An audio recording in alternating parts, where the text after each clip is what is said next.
কবরের দিকে নিয়ে যাওয়া হয়। কবরের মধ্যে নিয়ে যাওয়ার পরে মানুষেরা কবরের মধ্যে রেখে সবাই চলে আসে। আল্লাহর নবী বলেন, উম্মত তোমরা আসবা না, তোমরা তোমাদের ভাইয়ের কবরের পাশে দাঁড়াবা। কত সময় দাঁড়াবা? একটা উট কুরবানি করার পরে, চামড়া ছেলানোর পরে, গোশত বানানোর পরে, ওই গোশত বন্টন করতে যত সময়ের দরকার, তোমরা তোমাদের ভাইয়ের কবরের পাশে দাঁড়াইয়া তত সময় জিকির করো, ইস্তেগফার করো। তোমার ভাইয়ের কবরে কিছু সময় পরে মুনকার নাকির আসবে, সওয়াল করবে, জবাব হবে। এই সওয়াল জবাব যাতে সহজ হয়ে যায়, সেই জন্য তোমরা তোমার ভাইয়ের কবরের পাশে দাঁড়ায় দাঁড়ায়, তোমার ভাইয়ের কবরের পাশে দাঁড়ায় ইস্তাগফিরু লিআখিকুম, তোমরা তোমার ভাইয়ের জন্য ইস্তেগফার করতে থাকো। একবার জোরে বলা যাবে কি সুবহানাল্লাহ? হাজিরিন, জিব্রাইল বলতেছে, ইয়া রাসূলুল্লাহ, আর একটা বার পৃথিবীতে আসতে আমার বড় কষ্ট হয়েছিল।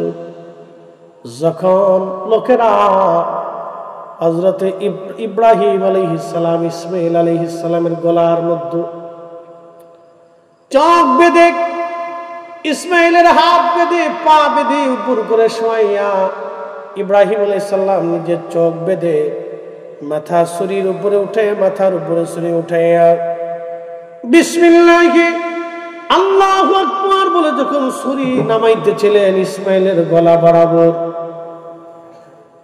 আল্লাহ ডাক দিলেন, জিব্রাইল কোথায়? জান্নাত থেকে 40 বছর ধরে যে দুব্বাটা লালন পালন হচ্ছে, জান্নাতের ঘাস খেয়ে খেয়ে যে দুম্বাটা বড় হচ্ছে, জিব্রাইল ওই দুম্বাটা নিয়ে আমার ইসমাঈলকে সরাইয়া আমার খলিলের শরীর নিচে দুম্বা চালায় দাও। আস্তে হয়ে গেল না? জোরে বলেন। দুম্বা চালায় দিল। হুজুর, আমি তখন আরশে আল্লাহর নিচে ছিলাম, ওখান থেকে দ্রুত গতিতে আমি জান্নাতে গেলাম। জান্নাত থেকে আমি দুম্বাটা নিয়ে মিনা প্রান্তরে আল্লাহর খলিলের শরীর নিচে আমি দুম্বা চালায় দিলাম। আল্লাহু আকবার। ইয়া রাসূলুল্লাহ, একটা বার আমার কষ্ট হয়েছিল যখন ইউসুফ আলাইহিস সালামের ভাইরা কুয়ার ভিতরে, হযরত ইউসুফ আলাইহিস সালাম তার ভাইরা সবাই মিলে হাত পা গুলি বেঁধে জামা কাপড় খুলে হযরত ইউসুফকে কুয়ার ভিতরে নিক্ষেপ করতেছিল। ইউসুফ কুয়ার মধ্যে পড়ে। আল্লাহ সময় ডাক দিয়ে বলতেছে, জিব্রাইল, আমার ইউসুফ যেন কুয়ার মধ্যে পড়ে ব্যথা না পায়, ইউসুফকে ধরে আস্তে করে কুয়ার মধ্যে পাথরের উপরে বসায় দাও। আস্তে হয়ে গেল, নজরে বলেন আল্লাহু আকবার। বলেন হেফাজতের মালিককে। যদি খোদা ভিন্ন হইতো, একজন খোদায় হেফাজত করবে আর একজন খোদায় ফেলাবে, তাহলে দুই খোদার মধ্যে কিলিকিলি হইয়া পৃথিবী ধ্বংস হয়ে যাইত। এই জন্য আমাদের মালিক একজন, কথা কোন ঠিক কিনা?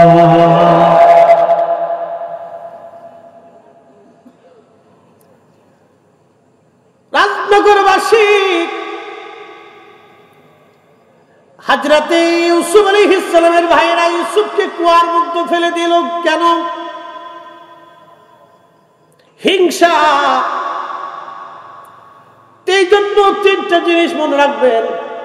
জিহাদ, জাহাদ, মাযহাব। অপরিচিত জায়গা আপনি যখন গেলেন, তখন আপনি বলবেন না আপনি কোন দলের অনুসারী, পিটুনি খাওয়ার সম্ভাবনা আছে। কারণ দলের কারণে মানুষ শত্রু হয়ে যায়, ঠিক কিনা? কি পরিমাণে অর্থ আছে আপনার, কি পরিমাণে টাকা আছে, কত শত কোটি টাকা, বন্ধু বান্ধবকে বলবেন না, আত্মীয় স্বজনকেও অনেক সময় বলবেন না, কারণ শত্রু হয়ে যাবে। সম্পদের কারণে শত্রু হয়ে যাবে। বলবেন, ফরিদ হুজুর কোথায় শিখেছেন? আমি যখন মাদ্রাসায় পড়তাম তখন আমার একজন টিচার ছিলেন, আমাদের মাদ্রাসার অধ্যক্ষ তিনি ছিলেন। উনি তেহরান ইউনিভার্সিটির এক সময় অধ্যাপক ছিলেন। তেহরান ইউনিভার্সিটিতে পড়াইতেন। উনি বলতেন, বাবা ইরানের শিয়া দেশ, আমি সুন্নি, বহু বছর আমি তেহরান ভার্সিটিতে কাটাইলাম, কিন্তু ওরা তখনও জানতো না আমি শিয়া না সুন্নি। যদি আমি সুন্নি জানতো তাহলে আমার উপরে বিপদ আসতো, মুসিবত ওরা চাপাইতো। আমাকে ক্লাস করার সময় বললেন, বাবা 3টা জিনিস মেনে চলবা, জিহাদ, জাহাদ, মাযহাব। তুমি কোথায় যাচ্ছ, যাবার সময় অপরিচিত কারো কাছে বলবা না, কারণ রাস্তাঘাটে তোমার দুশমন থাকতে পারে, তোমাকে বিপদে ফেলে দিতে পারে। কি পরিমাণে অর্থ তোমার কাছে আছে তুমি কারো কাছে বলবা না, কারণ অর্থের কারণে মানুষ শত্রু হয়ে যায়, ভাই ভাইকে মেরে ফেলে দেয়, ভাই ভাইকে খুন করে, 1 ইঞ্চি জমি ভাই ভাইয়ের জন্য ছাড়ে না, বিরাট যুদ্ধ, মারামারি, কারাকারি, পাড়াপাড়ি, লাঠালাঠি চলে। এই জন্য অর্থই সকল অনর্থের মূল। কথাটা একেবারে খারাপ না। এই জন্য আগের যুগের অলি যারা ছিলেন তারা দুনিয়ার সম্পদের প্রতি তারা লোভ দেখাইতেন না। দুনিয়ার সম্পদকে লাথি মেরে আল্লাহ এবং তার নবীর কদমের গোলামি কইরা তারা এই জমিনে ধন্য হয়ে ঘুমায় রইছে। যার কারণে শাহজালাল আমিনী মুজাররিদি 750 বছর ধরে তিনি ঘুমায়। মুকুটহীন একজন সম্রাট, মুকুটহীন একজন সম্রাট, যার নামে 1 শতক জমিন আপনি পাবেন না, 1 শতক জমিনও তার নামে পাবেন না। কোন রাজ্যের সীমানা তার নাই, সেনা নাই, বাহিনী নাই, রাজ্য নাই, এমন একজন সম্রাট। 750 বছর ধরে কত রাজা, বাদশাহ, আমির-ওমরা, মন্ত্রী, এমপি, কোটিপতি, ধনী, দরিদ্র, ফকির, মিসকিন, অভাবী, পাগল, ভালো, জ্ঞানী, গুণী, আলেম, জালেম সব আল্লাহ নবীর কদমে বসে বসে কান্দে। কথা কন না কেন, ঠিক কিনা? জিবরাইল ডাকতে বলতেছে, হুজুর আরেকটা সময় পৃথিবীতে আসতে আমার কষ্ট হয়েছিল। নবীজি তায়েফের ময়দানে কাফেররা যখন আপনাকে পাথর মারতেছিল, পাথরের আঘাত এত কঠিন, শরীর থেকে ফিনকি মেরে মেরে রক্ত বের হচ্ছিল। আপনার শরীর মোবারক কেটে কেটে ফেটে ফেটে রক্ত বের হচ্ছিল। যদি কোনোদিন তায়েফে যান, সেই জায়গাটা এখনো আছে, যেই খেজুরের আঙ্গুরের বাগানে নবীজি বিশ্রাম করেছিলেন। আরে সেই জায়গা গেলে দেখেছি হাজিরা অঝর দ্বারা চোখের পানি ফেলে ফেলে কান্না করে। দিন কালেমা প্রচারে আল্লাহর নবীর কত কষ্ট হয়েছিল। পাথরের পর পাথর এসে এসে গায়ে লাগতে লাগলো, মাথা ফেটে, চামড়া ফেটে ফেটে রক্ত বের হয়ে হয়ে এত পরিমাণে রক্ত বের হয়েছিল, পা মোবারকের জুতা পর্যন্ত রক্তের সাথে লেগে গিয়েছিল। জিবরাইল বলছিলেন, ইয়া রাসূলুল্লাহ, ওই রক্ত যদি জমিনের মধ্যে পড়ে যেত, হুজুর পৃথিবীতে কখনো ফসল হতো না, গাছ তরুলতা পাতা হতো না। আল্লাহ ডাকতে বলল, জিবরাইল তাড়াতাড়ি যাও, আমার হাবিবের রক্ত যেন জমিনের মধ্যে না পড়ে। যদি জমিনে রক্ত একবার পড়ে যায় জিবরাইল, আহায় কষ্টে রক্ত পড়ার সঙ্গে সঙ্গে জমিন ক্ষুব্ধ হয়ে যাবে, পৃথিবীতে কখনো ফসল হবে না, গাছ হবে না, আমার বান্দাগুলি না খেয়ে মরে যাবে।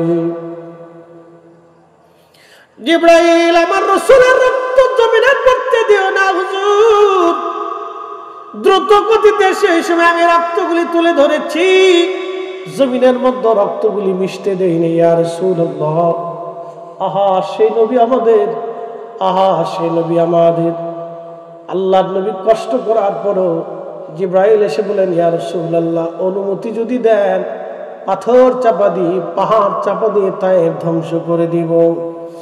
আল্লাহর নবী হাত তুলে কাঁদা শুরু করলেন, রব্বি, ইয়া রব্বি, ওরা আমার উম্মত, যদি আপনি ওদেরকে ধ্বংস করে দেন, আমি কালেমার দাওয়াত কার কাছে পৌঁছাবো? আল্লাহ, ওরা আজকে আমারে মারছে, আল্লাহ এমন একদিন আসবে ওদের সন্তানরাই আমার কালেমার জন্য জিহাদের ময়দানে যাবে, ওদের সন্তানরাই আমার কালেমা পড়বে, আজানের ধ্বনি জমিনে বাজবে।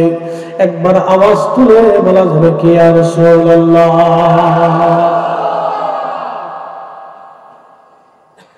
তিনি রাহমাতুল লিল আলামিন, রাহমাতুল লিল আলামিন, রাহমাতুল লিল আলামিন। সেই বিরাট আকৃতির জিবরাইল আল্লাহর সামনে দাঁড়ানো, আজরাইল দাঁড়ানো, মিকাইল ইসরাফিল দাঁড়ানো, যাদের মাথায় পানি ছেড়ে দিলে পা পর্যন্ত আসতে সৃষ্টির সব পানিগুলি নিঃশেষ হয়ে যাবে, জিবরাইলের কদম পর্যন্ত আসবে না। মৃত্যুর এই স্বরূপ দেখার পরে জিবরাইল পর্যন্ত অজ্ঞান হয়ে পড়ে গেলেন, আজরাইল অজ্ঞান হয়ে গেলেন, মিকাইল অজ্ঞান, ইসরাফিল অজ্ঞান, তামাম ফেরেশতারা অজ্ঞান হয়ে গেলেন, বেহুশ হয়ে গেলেন। আল্লাহর কুদরতে তারা আবার হুশ ফিরে আসলো। হুশ ফিরে যাওয়ার পরে বলতেছে, ইয়া রাব্বি, আপনি এটা কি বানাইছেন আল্লাহ? আল্লাহ ডাক দিয়ে বলেন, এটার নাম মউত, মৃত্যু, মৃত্যু।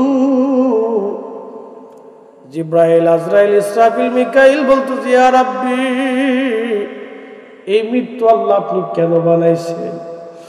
বলে, আমার ফেরেশতারা রে, আমার এমন কোন সৃষ্টি নাই, কুল্লু নাফস যায়িকাতুল মউত, এই মরণের স্বাদ তাদের আস্বাদন করা না লাগবে। জিবরাইল, ইসরাফিল, মিকাইল ডাকতে কে, রব্বি, এত কঠিন মৃত্যুর সুরত আপনি বানাইছেন আল্লাহ। সৃষ্টি, পৃথিবীর মানুষ সব কিছু ছেড়ে দিবে, সংসার হবে না, দুনিয়া হবে না, কিছুই তারা করবে না। আল্লাহ ডাক ডাকে, ফেরেশতারা রে, আমি বান্দার জন্য মৃত্যু সৃষ্টি করলাম, হায়াত সৃষ্টি করে দিলাম, আরো একটা বিষয় সৃষ্টি করলাম, আশা আকাঙ্ক্ষা সৃষ্টি করে দিলাম। এই জন্য দেখবেন মানুষ মরে যাওয়ার পরে কবর দেওয়ার সময় মানুষ হাসে, কবর দেওয়ার সময় মানুষ হাসে, বন্ধুরা গল্প করে, কালকে কি করবে, কবরের পাশে দাঁড়ায় দাঁড়ায় গল্প করে। কিন্তু তারাও জানে এই কবর আগামী দিন তার জন্য প্রস্তুত হবে। মৃত্যুর রূপ থেকে ফেরেশতারা আপত্তি করে বলে, ইয়া রাব্বি, পৃথিবীর মানব জাতি সব কিছু থেকে তারা জুদা হয়ে যাবে মরণের ভয়ে। আল্লাহ বলেন, ফেরেশতারা রে, আশা সৃষ্টি করে দিলাম, আকাঙ্ক্ষা সৃষ্টি করে দিলাম। আশায় আশায় মানুষের দিন যাবে, আশায় আশায় মানুষের দিন যাবে। এই জন্য দেখবেন কারো যদি 5 কোটি হয়, সে 10 কোটি বানানোর আশায় থাকে। কারো 10টা বাড়ি যদি হয়, আরো 20টা বাড়ি বানানোর আশায় থাকে। 1000 কোটি টাকার মালিক হলে আরো 1000 কোটি বানানোর আশায় থাকে। 2 কোটি টাকা চুরি করলে আরো 5 কোটি চুরির ধান্দা করে। কি কথা কন না কেন? ওরা আশায় আশায় আশায় আশায় থাকে, আরো নিবে আরো নিবে। এমপি হইলে মন্ত্রীর চিন্তা করে, মন্ত্রী হইলে প্রেসিডেন্টের চিন্তা করে, প্রেসিডেন্ট হইলে প্রধানমন্ত্রীর চিন্তা করে। এইভাবে শুধু আশা আশা আশা আশা, আশা কখনো কমে না, মানুষের আশা দিন দিন বাড়তে থাকে। কবরে নেওয়ার সময় মানুষ হাসে, কবর দেওয়ার সময় অনেকে হাসে, গোসল করানোর সময় হাসে, বাড়িতে মুর্দা লাশ রেখে আত্মীয় স্বজন, গ্রামবাসী, এলাকাবাসী আসছে, তারা গল্প গুজব করে হাসাহাসি করে।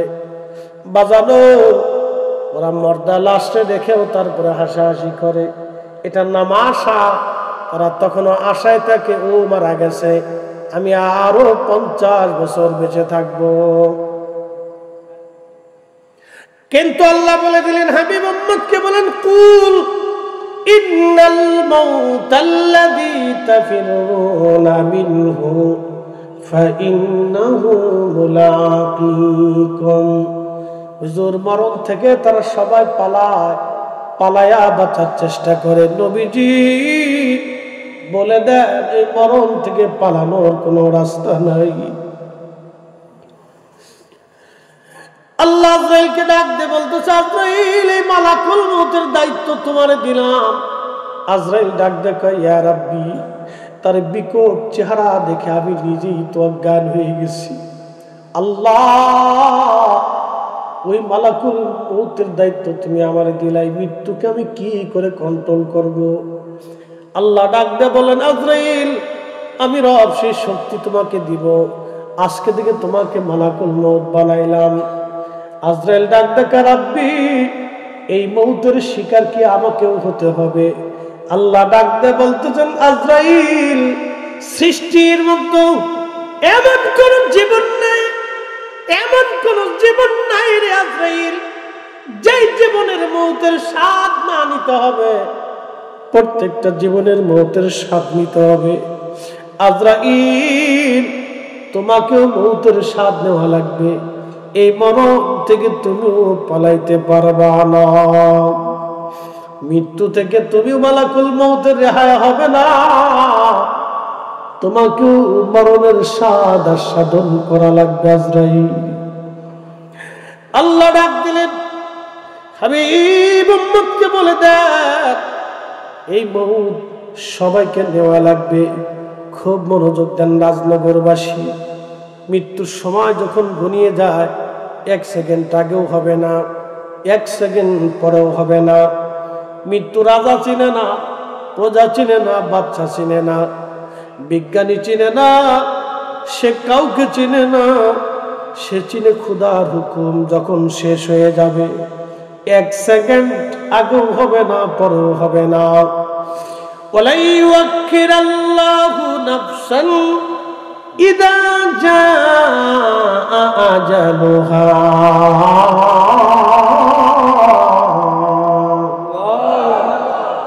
আল্লাহ ডাক দেয়, হাবিব উম্মতকে জানান, 1 সেকেন্ড আগেও না, 1 সেকেন্ড পরেও না। হায়াতের গন্ডি যখন শেষ হয়ে যাবে, আগেও হবে না, পরেও হবে না। নবীজি বলতেছেন, উম্মত রে, তোমরা শুনে নাও, মালাকুল মউত আজরাইল আলাইহিস সালাম আসে। কাফির, মুশরিক, বেঈমান, মুনাফিক। মুনাফিক কারা? কথায় কথায় যারা মিথ্যা বলে, আমানত রাখলে খেয়ানত করে এবং ওয়াদা করলে বরখেলাপ করে। আল্লাহ রাসূল বলেন, এরা মুনাফিক। মুনাফিকের আলামত 3টা। 1 নাম্বার, কথায় কথায় মিথ্যা বলে। আমাদের দেশের রাজনীতিবিদ যারা আছে, তারা কথায় কথায় মিথ্যা বলে, ওয়াদা করলে বরখেলাপ করে, আমানত রাখলে খেয়ানত করে। বেজার হয়েন না বাবা, বেজার হয়েন না। ভোট দিবেন কারে চিন্তা করে দিয়েন। আমার ভাইয়ের চরিত্র ফুলের মতো পবিত্র, এই কথার স্লোগান দিয়া ভাইয়ের পক্ষ নিয়ে জাহান্নামের টিকিট কাটা যাবে না। কি কথা কর না কেন, ঠিক কিনা? সৃষ্টির মতো কারো চরিত্র যদি ফুলের মতো হয়, তিনি আমার নবী, আমার রাসূল ছাড়া ফুলের মতো পবিত্র চরিত্র আর কারো নাই। কি কথা কর না কেন? হাজিরিন, খুব মনোযোগ দিয়ে শুনে যাবেন। আজ উচিত কথায় ময় বেজার, গরম বাতে বিলাই বেজার, ডাল বাতে কুটুম বেজার। রাজনগরের মুসলমান, মালাকুল মউত আসবে। কাফির, মুশরিক, বেঈমান, মুনাফিক যারা, তাদের কাছে মালাকুল মউত আসবে। তার কঠিন সুরত নিয়ে আসবে, বিকট সুরত নিয়ে আসবে। আহা, তখন রূহটা তামাম শরীরের মধ্যে দৌড়ায়। শরীরের রন্ধে রন্ধে, গোশতের ভিতর দিয়ে, শিরার ভিতর দিয়ে, শরীরের প্রত্যেক স্থানে সে পালানোর চেষ্টা করে। এই জন্য দেখবেন কঠিন মৃত্যু হয় অনেকের, খুব যন্ত্রণা, ছটফট চলতে থাকে। কঠিন মৃত্যু, কঠিন মৃত্যু, কঠিন মৃত্যু। আজের মৃত্যু 2 ধরনের। একটা আহসানের সাথে, আসানের সাথে মৃত্যু হবে, আর একটা মৃত্যু হয় খুব কঠিনের সাথে, খুব কঠিন মৃত্যু। আর একটা মৃত্যু হয় আসানের সাথে, আর একটা খুবই ভয়াবহ কঠিন মৃত্যু। আজরাইল তার কাছে আসে, বিকট চেহারা, মৃত্যুর ভয়াবহতা শুরু হয়ে যায়।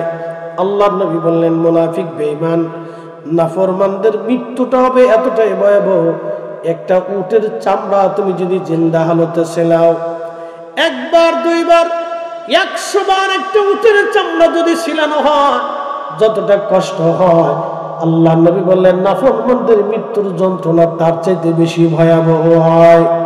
কত কঠিন মউত, কত কঠিন, কত কঠিন। এই জন্য যারা অধিক ইস্তিগফার করে এবং যারা দানশীল হয়, আল্লাহর পথে যারা খরচ করে, আল্লাহ তাদের মৃত্যুটাকে আসান করে দেয় এবং আল্লাহ তাদের মরণটাকে সহজ করে দেয়।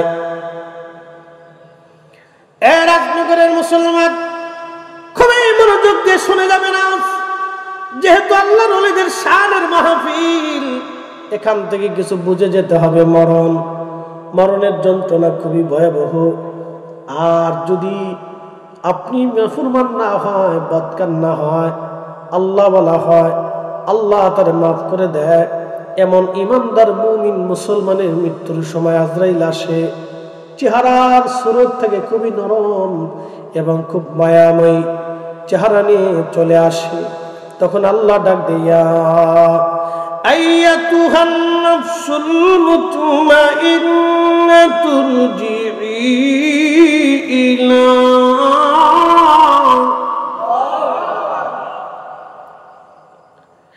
ইলা রাব্বিকি রাদিয়াতান মারদিয়া ফাদখুলি ফি ইবাদি ওয়াদখুলি জান্নাতি। হে নফসে মুতমাইন্না, অ্যাটেনশন, হে নফসে মুতমাইন্না, প্রশান্ত আত্মা, প্রশান্ত আত্মা, তুমি ঝগড়া করো নাই, মারামারি করো নাই, অন্যের জমিন তুমি মেরে খাও নাই, প্রশান্ত আত্মা। আমাদের দেশে দেখবেন কিছু বেমারি আত্মা আছে, অসুস্থ আত্মা আছে, যারা পায়ে পাড়া দিয়ে ঝগড়া বাঁধায়। এরকম কিছু অসুস্থ আত্মা আমাদের দেশে আছে। কি কথা কন না কেন? পায়ে পাড়া দিয়ে ভেজাল বাঁধায়, গ্রামে এরে ক্লিক দেয়, ওরে ক্লিক দিয়ে গ্রুপের মধ্যে ভেজাল সৃষ্টি করে মারামারি লাগায়। এরা অসুস্থ। আপনাদের সিলেটের ভাষায় বলে বেমারি, সিলেটের ভাষায় কি কয়? বেমারি। এদেরকে বলে অসুস্থ আত্মা, বেমারি আত্মা। আর আল্লাহ ডাক দিয়ে বললেন, ইয়া আইয়াতুহান নাফসুল মুতমাইন্না, হে প্রশান্ত আত্মা, তুমি আমি আল্লাহর কুদরতি কদমে সেজদায় পড়েছ। আমি আল্লাহর আইনে হালালকে হালাল জেনে, হারামকে হারাম জেনে তুমি তোমার নিজের জীবনকে পরিচালিত করেছ। ওই নফসে মুতমাইন্না যে আত্মা বেমারি আত্মা না। আমাদের দেশে বেমারি আত্মা আছে, দেখবেন বাজার ঘাটে গেলে দোকান থেকে বাকি নিয়ে আসছে আর বাকি টাকা ফেরত দেয় না। এটা বেমারি। কথা কন না কেন? মৌলভীবাজার শহরে আদালতে, টিএনও অফিসে, ডিসি অফিসে, এসপি অফিসে মাল ছাড়া কথা কয় না। কথা কন না কেন? জোরে বলে। ওই থানায় গেলে মাল ছাড়া কথা বলে না। এটা বেমারি আত্মা। কি আত্মা? জোরে বলেন কি? আরো জোরে বলেন কি? বেমারি, বেমারি। এরা বেমারি আত্মা, বেমারি আত্মা। যারা মানুষের চোখের পানি ঝরায়, যারা মানুষের ঘুম কেড়ে নেয়, বেমারি আত্মা। দেখবেন এই বেমারি আত্মাদেরকে দুনিয়াতে আল্লাহ ঘুমাইতে দেয় না। যারা মানুষের ঘুম কেড়ে নেয়, যারা মানুষ খুন করে, যারা মানুষ হত্যা করে, আল্লাহ তাদের চোখ থেকে ঘুম কেড়ে নেয়। কারণ তারা যেই মানুষটাকে হত্যা করলো নিরপরাধ, তার স্বজনদের চোখের ঘুম কেড়ে নিয়েছে। ওই ব্যক্তির ঘুম চলে যায়। তারা বোতল না খাইলে ঘুমাইতে পারে না, তারা সেবন না করলে ঘুমাইতে পারে না। কোটি কোটি টাকা যারা মেরে দিছে, জনগণের টাকা, গরিবের টাকা যারা মেরে দিল, কোটি কোটি হাজার হাজার গরিবের চোখের ঘুম কেড়ে নিয়েছে। ওদের চোখের ঘুম আল্লাহ নিয়ে নেয়। বেমারি আত্মা ঘুমাইতে পারে না। ওই তারা বোতল সার মুরিদ হয়ে যায়। 2 টান বোতল না খাইলে ঘুম আসে না। সুখ নাহি রে সুখ পরাণের পাখি, বোতল টাইনে ওয়াকাম করিয়া ঘুম আসি আমার সুখ নাই রে। এদের চোখের ঘুম আল্লাহ কেড়ে নিয়ে নেয়, ঘুমাইতে দেয় না। কারণ ঘুমের মতো শান্তি পৃথিবীতে নাই। কি কথা কন না কেন? ঘুম সৃষ্টি করছে আল্লাহ। রে বান্দা আসো, আমি আল্লাহ সন্তুষ্টির দিকে তুমি চলে আসো। নফসে মুতমাইন্না আসো, ফাদখুলি ফি ইবাদি, আমার বান্দারা যারা ইবাদত গুজারি ছিল, ওয়াদখুলি জান্নাতি, আমার বান্দারা যারা জান্নাতে আছে তুমি তাদের সাথে জান্নাতে চলে যাও।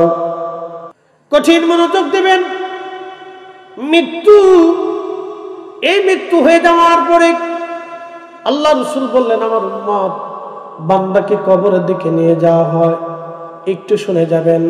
কবরে নিয়ে যাওয়ার সময় বান্দা রুহু কাঁপতে থাকে আর বলে, সন্তানরা তোমরা আমাকে কবরের দিকে নিও না, আমি বড় কষ্টের মধ্যে আছি, কবরটা জাহান্নামের টুকরা হয়ে গেছে। আজ রুহু কান্না করে, সন্তানরা এত তাড়াতাড়ি কবরে দিলা। আপনি দেখবেন বাবা যখন মারা যায়, বাবার আর ঘরের মধ্যে রাখে না, খাটিয়ার ভিতরে করে আস্তে করে লাশটা বাড়ির উঠানের সামনে নিয়ে চলে আসে। বাড়ির একটা চাদর দিয়ে ওই খাটিয়ার উপরে ঢেকে দিয়ে দেয়। তারপরে ওই চাদরটা বাবা দাফন কাফন করার পরে ওই চাদরটা এনে ধুয়ে কেউ ব্যবহার করতে চায় না। আব্বার মরণের খাট, মরণের চাদর, বাবা যেই খাটের উপর মরছে ওই খাটের তোষক, বালিশ আর ওই চাদর গুলো সরাই নিয়ে যায়। বাবা এখানে মারা গেছে, এই চাদরের উপরে এটা ধুয়ে আলনার ভিতরে রেখে দাও। কেউ ব্যবহার করতে চায় না, ওটা ভয় পায়। বাবা ওই চাদরে মারা গেছে। বাবাজি, পৃথিবী বড় কঠিন জায়গা, দুনিয়া বড় কঠিন জায়গা, কেউ আপনার আপন না। এই জন্য কবরে যিনি আপন হবেন তিনি আল্লাহ এবং তার নবী। অতএব আল্লাহ এবং তার নবীর বিধান মেনে যাওয়াটাই আমাদের বুদ্ধিমানের কাজ। কবরের দিকে নিয়ে যাওয়া, কবরের মধ্যে নিয়ে যাওয়ার পরে মানুষেরা কবরের মধ্যে রেখে সবাই চলে আসে। আল্লাহর নবী বলেন, উম্মত তোমরা আসবা না, তোমরা তোমাদের ভাইয়ের কবরের পাশে দাঁড়াবা। কত সময় দাঁড়াবা? একটা উট কুরবানি করার পরে, চামড়া ছেলানোর পরে, গোশত বানানোর পরে, ওই গোশত বন্টন করতে যত সময় দরকার, তোমরা তোমাদের ভাইয়ের কবরের পাশে দাঁড়াইয়া তত সময় জিকির করো, ইস্তেগফার করো। তোমার ভাইয়ের কবরে কিছু সময় পরে মুনকার নাকির আসবে, সওয়াল করবে, জবাব হবে। এই সওয়াল জবাব যাতে সহজ হয়ে যায় সেই জন্য তোমরা তোমার ভাইয়ের কবরের পাশে দাঁড়ায় দাঁড়ায়, তোমার ভাইয়ের কবরের পাশে দাঁড়ায় ইস্তাগফিরু লিআখিকুম, তোমরা তোমার ভাইয়ের জন্য ইস্তেগফার করতে থাকো। একবার জোরে বলা যাবে কি সুবহানাল্লাহ? রাজনগরবাসী কবর দেওয়ার পরে তারা হুড়া করে চলে আসবেন না, ওই কবরের পাশে দাঁড়াবেন। কবরের পাশে দাঁড়াবেন, কারণ এটা তার শেষ বিদায়। আর পৃথিবীতে তার সাথে আপনার দেখা হবে না, কবরে যাওয়ারও আর সময় হবে না। এখানে বহু সন্তান আছেন যাদের বাবা মরে গেছে, কবরের পাশে দাঁড়ানোর সময় নাই। কবরও বড় কঠিন জায়গা কবর। আল্লাহ নবী এই জন্য বলেন, উম্মত রে কবরের পাশে দাঁড়াও, কিছু সময় তার কবরের পাশে দাঁড়াও। কত সময় দাঁড়াবা? একটা উট কুরবানি করে গোশত বানাইয়া বন্টন করতে যত সময় প্রয়োজন, ওই সময়টা তোমার ভাইয়ের কবরের পাশে তুমি দাঁড়াও। দাঁড়ায়া তোমার ভাইয়ের জন্য ইস্তেগফার করো, দোয়া করতে থাকো, দোয়া দোয়া, যেন তোমার ভাইয়ের কবরের প্রশ্নের জবাব থেকে আল্লাহ সহজ করে দেয়। এই জন্য দোয়া করো, তাড়াহুড়া করবেন না, চলে আসবেন না। কোরআন শরীফ নিয়ে সূরা ইয়াসিন কবরের পাশে দাঁড়ায় দাঁড়ায় পড়তে থাকবেন, সূরা রহমান ওয়াকিয়া পড়তে থাকবেন, সূরা মুলক পড়তে থাকবেন। এই জন্য আল্লাহর নবী ডাক দিয়ে বলেন, উম্মত প্রত্যেক এশার নামাজের পরে সূরা মুলক তেলাওয়াত করবা।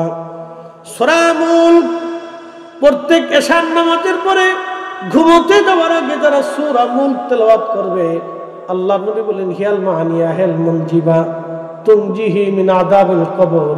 ও আমার উম্মতেরা রে, এই সূরা মুলক হলো কবরের আযাব প্রতিরোধক।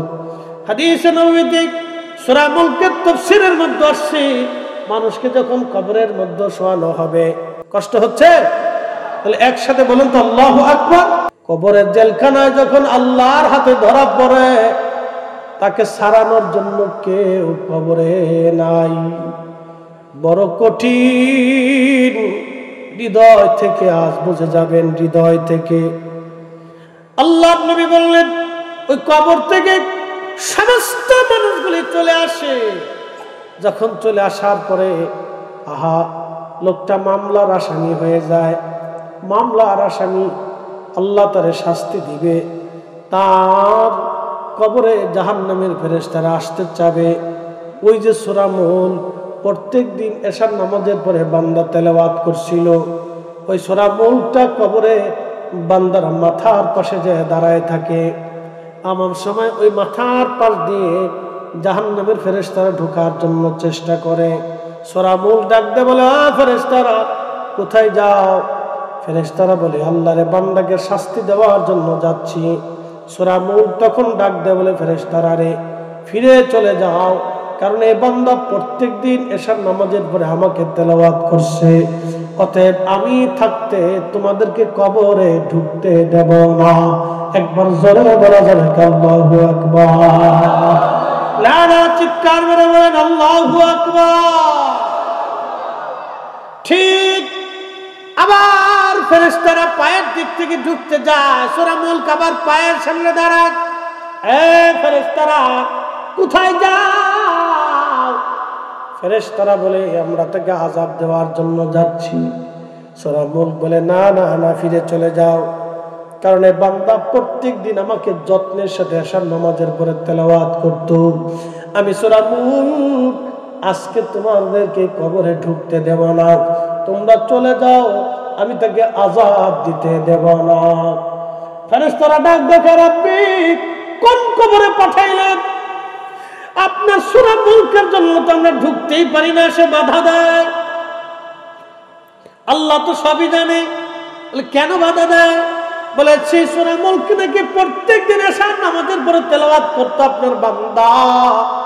আল্লাহ আল্লাহ, এই জন্য সূরা মুলক আমাদেরকে ঢুকতে দেয় না। আল্লাহ ডাক দেবে, ফেরেশতারা চলে আসো, আমি আমার বান্দারে মাফ করে দিলাম। একবার জোরে বলা যাবে কি মারহাবা। এই সূরা মুলক তেলাওয়াত করবেন প্রত্যেকদিন এশার নামাজের পরে সূরা মুলক আপনি পড়বেন, কবরে আযাব প্রতিরোধক। আর একটা হাদিস আসছে সূরা মুলকের ফজিলত নিয়ে। আল্লাহর নবী সাহাবী ইবনে আব্বাস বলেন, কোন এক সফর থেকে নবীজির সঙ্গে আমরা ফিরে আসতেছিলাম। আসার সময় আল্লাহর নবী সন্ধ্যা নেমে গেল। নবীজি তাবু গাড়লেন, তাবু ফেলাইলেন। সব সাহাবী যার যার স্থানে তাবু গাড়লেন রাতের বিশ্রাম করার জন্য। একজন সাহাবী বলতেছেন, আবু তাবু ফেললাম, কিন্তু আমি জানতাম না এইখানে কোনো কবর আছে। আমি কবরের উপর আমার ছোট্ট তাবুটা টানিয়ে ফেললাম। ওই তাবুর ভিতরে আমি বিছনা করলাম, শুয়ে পড়লাম। শুয়ে যখন পড়ছি, লক্ষ্য করলাম কবরের ভিতর থেকে একজন আল্লাহর বান্দা সূরা মুলক কোরআন শরীফ তেলাওয়াত করতেছে। একবার জোরে বলবেন আল্লাহু আকবার। সূরা মুলক কবরের ভিতরে তেলাওয়াত করে ঠিক তখনই সাহাবী বলতেছেন, শুনতে শুনতে হাত্তা খাতামাহা, একবারে শেষ পর্যন্ত তার তেলাওয়াত শুনলাম। কবরের ভিতরে ওই সাহাবী কোরআন পড়তেছে কবরের ভিতরে, আর একজন সাহাবী কবরের উপর থেকে তেলাওয়াত শুনতেছে। কোরআন তেলাওয়াত শেষ, ফজরের নামাজের আজান পড়ে গেল। সাহাবী বলতেছেন, আমরা আল্লাহর নবীর পিছনে ইক্তেদা করলাম নামাজ পড়ার জন্য। ফজর শেষ হয়ে গেল, প্রিয় নবীজি ঘুরে বসলেন। এমন সময় আমি বললাম, ইয়া রাসূলুল্লাহ, আল্লাহর কসম করে বলে আমি জানতাম না এখানে কোনো কবর আছে। আমি কবরের উপরে তাবু গাড়লাম, শুয়ে পড়লাম, বিছনা করলাম। যখন আমি শুইলাম, লক্ষ্য করলাম কবরের ভিতর থেকে একজন সাহাবী কোরআন শরীফ তেলাওয়াত করতেছে, আর আমি কবরের উপর থেকে সূরা মুলকের তেলাওয়াত আমি শুনতে লাগলাম। হাত্তা খাতামাহা, একেবারে শেষ পর্যন্ত তেলাওয়াত আমি শুনলাম। একবার জোরে জোরে বলা যাবে আল্লাহু আকবার। তার অর্থ হচ্ছে ঈমানদার যারা, কামিল যারা, কবরের ভিতরে তারা আল্লাহর জিকিরে, ফিকিরে, তেলাওয়াতে, জান্নাতের ভিতরেই তারা থাকে। কথা বলেন ঠিক না বেটি?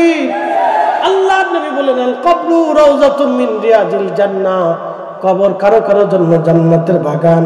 এইজন্য আল্লাহ বলেন ফাদখুলি ফি ইবাদি ওয়াদখুলি জান্নাতি। কারো কারো কবর আল্লাহ জান্নাতের বাগান বানায় দেয়, কবর আল্লাহ জান্নাতের বাগান বানায় দেয়, কবর আল্লাহ জান্নাতের বাগান বানায় দেয়। আর যাদের কবরে আযাব হবে, আল্লাহর নবী বলেন উম্মত তোমরা শোনো, এমন একটা সাপ তাকে আযাব দেওয়ার জন্য নিযুক্ত করা হবে। ওই সাপের যন্ত্রণা এতই ভয়াবহ, একবার সবল মারলে 40 বছর পর্যন্ত যন্ত্রণার ক্রিয়া, সাপের যন্ত্রণার ক্রিয়া দেহের ভিতরে চলতে থাকবে।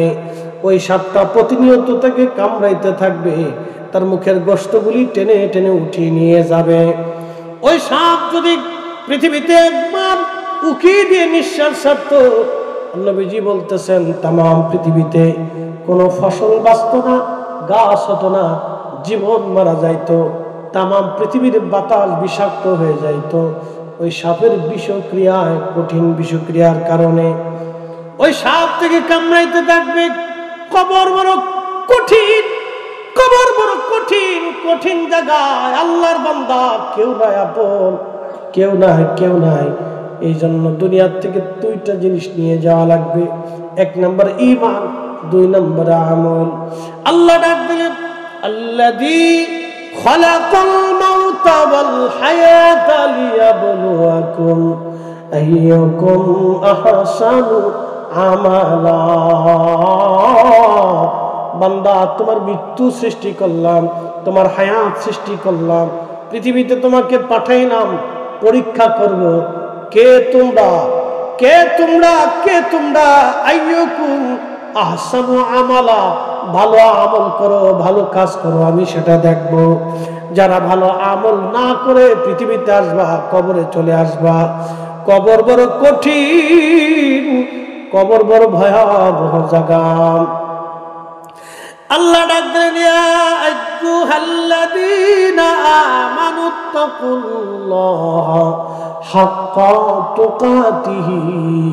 হে আমার বান্দারা, ঈমানদার, তোমরা আমি আল্লাহকে ভয় করো, ভয় করার মতো ভয় করো। আর শুনে রাখো, শুধু এখানে শেষ না, বলা তামুতুন্না ইল্লা ওয়া আনতুম মুসলিমুন।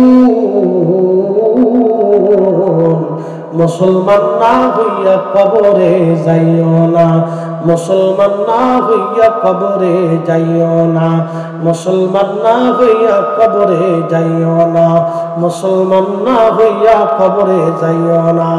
মুসলমান হয়ে কবরে আসো বান্দা, মুসলিম হয়ে কবরে আসো, মুসলিম হয়ে কবরে আসো, আমল নিয়ে কবরে আসো, ঈমান নিয়ে কবরে আসো, আমল নিয়ে কবরে আসো, ঈমান নিয়ে কবরে আসো, আমল নিয়ে কবরে আসো, ঈমান নিয়ে কবরে আসো। আমল ঈমান বিহীন ছাড়া কবরে আইসো না, মুসলমান না হয়ে কবরে আইসো না। কবরে তো যেতেই হবে, আজ অথবা কাল, আজ অথবা কাল কবরে যেতে হবে। আপনার ডানে বামে সামনে পিছনে যারা বসে আছে, তাদের ভিতর থেকে প্রাণ পাখি নিয়ে যাওয়া হবে, চোখের সামনে থেকে নিয়ে যাওয়া হবে। যাকে নেওয়া হলো তাকে দেখা গেল না, যে নিল মালাকুল মউত তারে দেখা গেল না, যার হুকুমে নিল তাকেও দেখা গেল না, যেই জগতে নিল সেই জগতও দেখা গেল না। কিন্তু হুকুমদাতাও সত্য, জগৎও সত্য, নিনেওয়ালা মালাকুল মউত আজরাইলও সত্য। যাকে নিয়ে যাওয়া হলো তিনি 60 বছর পৃথিবীতে বিচরণ করলেন, সেও সত্য। একটাও মিথ্যা না, একটাও মিথ্যা না। মরণ অবশ্যই আসবে, আজ অথবা কাল। কবরে যেতেই হবে, আজ অথবা কাল। অতএব এখান থেকে ছুটে যাওয়ার কোনো রাস্তা নেই। কবর বড় কঠিন, কবর বড় কঠিন। অতএব কবরের চিন্তায়, আখিরাতের চিন্তায় আপনাকে আমাকে অবশ্যই দুনিয়া থেকে আমল করে যেতে হবে। আল্লাহ আমাদের তৌফিক দান করুন। সকলে আওয়াজ তুলে বলেন আমিন। ধনী বলেন, দরিদ্র বলেন, হাজার হাজার কোটি কোটি টাকার মালিক, একই মাটি। যার 1 শতাংশ জমিন নাই তারও একই মাটি, কোনো তফাৎ নাই।